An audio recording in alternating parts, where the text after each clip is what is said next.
welcome back to my random videos. Okay, so today, sorry, I'm relying on natural lighting, so if it goes in and out, it's because of that. I have been in this COVID season, I guess, just Googling everything. I was listening to a Joe Rogan podcast, and of course, he mentioned he always goes on different trips about different vitamins, blah blah blah. So I think I googled zinc, I googled everything else because it's really good for your immune system, everything.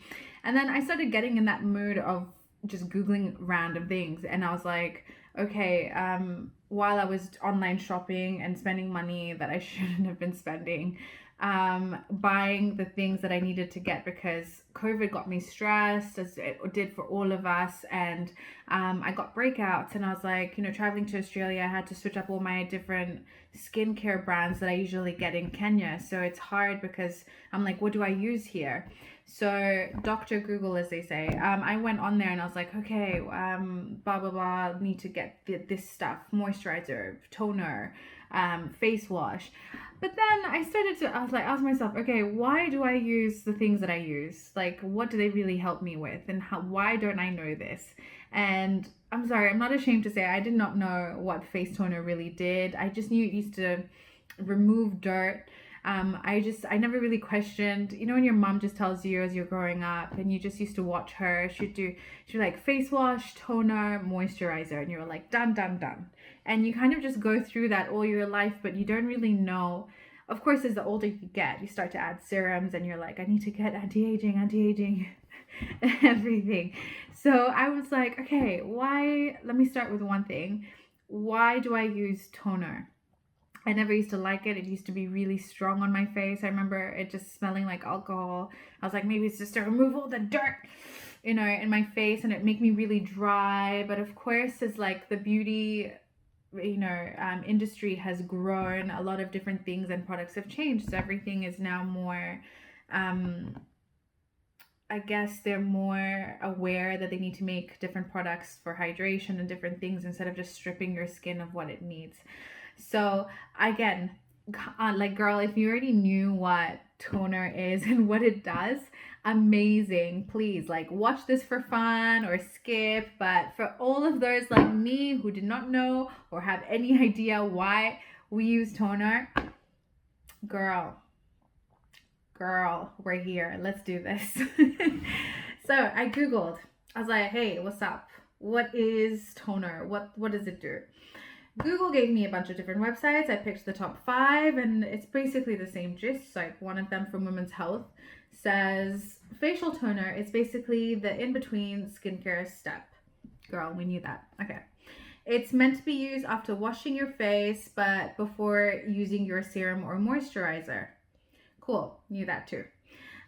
Historically, toners were used as a way to balance the pH of the skin after using an alkaline soap product for cleansing. Did not know that.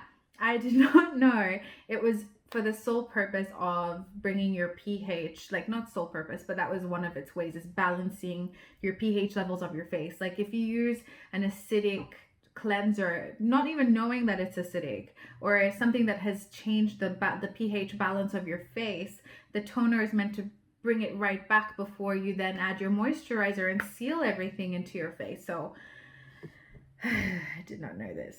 I was like, okay, that's interesting. I need to get something that, not get something, I just basically need to use toner more. So I was like, okay. Then it tells you what can toner do for your skin. And then it's like, face toners prep the skin for moisturizers and serums while getting rid of excess oil and stubborn dirt or makeup left on your face after you wash it. So, Auntie, we knew that. We knew. You kind of knew it. You knew when you were, using toner, you'd see the dirt come off and you're like, oh, this is the purpose of it. But I didn't really link that it's prepping your skin to basically now accept and really have or use all the benefits of your moisturizer after. Okay, so now in the market, there are so many different, so now we know what toner does. We're like, cool. Yeah, okay, get it. But which one do you buy? So you're just like, okay, so yes, this is what it does, but there's like 15,000 of them. You're like, okay, this, I don't know, rose water. This one has this oil. This has this essential oil. And you're like, it just, for me, it came down to packaging, to be very honest. There's a lot of things that I buy just because they look pretty, or it just says something like, oh, hydration, this, that, miracle, removes old pores, removes everything from your skin. You're just like, yes, that's the one. So now I'm having to realize that I need to really be like, read labels. And so I went down on this, and then they said, this Dr. Kim lady who they're interviewing is like, suggests looking for ingredients specific to your concerns. Steph, have you been living underneath a rock? Didn't really think of that, but yes. So you have to address what your skin needs first. Are you dry? Do you have dry skin? Are you trying to target? Do you have acne prone skin? Do you have redness and puffiness? So then now that kind of narrows down the product that you need to be looking for, and then that toner assists with that need. Okay, so let's just get to this. So one of them is rose water for hydration. So if you have dry skin and you're always concentrating on hydrating your skin, you should be looking for toners that contain rose water, because that is a very good ingredient in aiding that. Okay, another one, chamomile for soothing. So if your skin gets irritated or it's sensitive, that is something you should be looking for to calm your skin right back down before you add your amazing moisturizer and serum.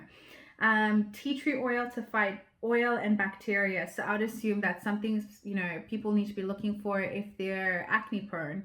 And there's also a lot of other ingredients other than tea tree oil for toners. I know you can Google that. Actually, one of them I read, hydroxy acid. So alpha hydroxy acid. If you choose a toner with that will leave, that's for acne prone skin. So that's another one. And that was just, so you just need to figure out what exactly you need from your skin, and then try find that product. Vitamin E for hydration. Again, I think hydration is the main thing, because it's very good with anti-aging and everything. Just hydrate your face is the best thing for you. And then plant stem cells or and antioxidants and anti-aging properties. So you need to look for anything with stem cells, I guess, if you're going for a toner that's anti-aging. Yes, I am assuming you can Google further into that. But for now, at least when we get off this video, we actually know what toner is used for. That was the purpose of this. Like, why do we use the products that we use? I will be releasing a video every Monday and Thursday about just random things, because we need to know what we're spending our money on. And yeah, not just because they look pretty and packaged well, although that helps. So with brands, you've got me suckered into that, because you really made everything look very pretty. Thank you guys for watching. I just want to send so much love and spread positivity right now, and hopefully I made you laugh a little bit and educated you a little bit, as well as the way I educated myself about this topic. And love you, and see you guys on the next video.